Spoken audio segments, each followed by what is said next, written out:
kesalahan para kreator pemula, dan ini jarang sekali dijelaskan sama susu yang ada di Facebook ini.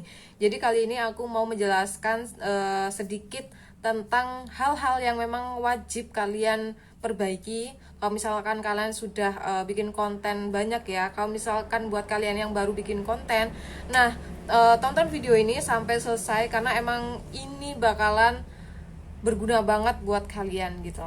Oke, langsung saja. Yang pertama adalah tentukan target audiens kalian. Sebelum kalian bikin konten, itu kalian wajib mentargetkan siapa audiens kalian. Karena apa? Supaya kalian tuh gampang gitu ketika mau bikin konten. Kalau kalian sudah tahu nih target audiens kalian adalah orang-orang yang butuh tutorial cara masak. Nah, kalian bakalan lebih gampang bikin video-video tentang masak gitu. Yang kedua adalah konten yang original. Kalau misalkan kalian bisa bikin konten yang original, ya udah bikin aja konten yang original. Tapi kalau misalkan kalian masih belum bisa ngambil dari beberapa konten orang lain, it's okay. Tapi itu harus di ATM ya, amati, tiru, dan modifikasi. Jangan kok kalian ambil kontennya orang lain, abis itu langsung kalian upload, itu jangan ya.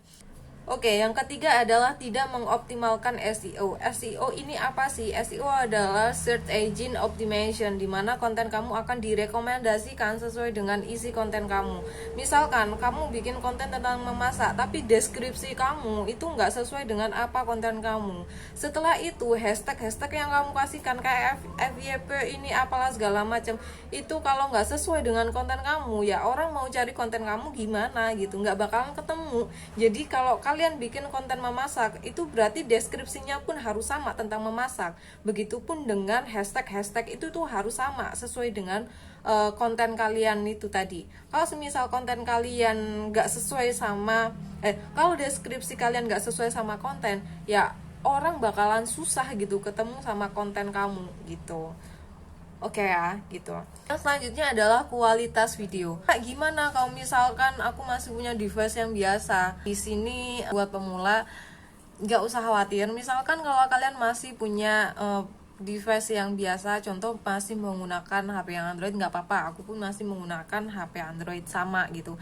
Terus berarti apa? Kalian harus mengoptimalkan di editingnya. Tapi kak, kalau misalkan aku belum jago editing tuh gimana? Gak apa-apa, di CapCut itu banyak banget atau template-template yang bisa kalian gunakan.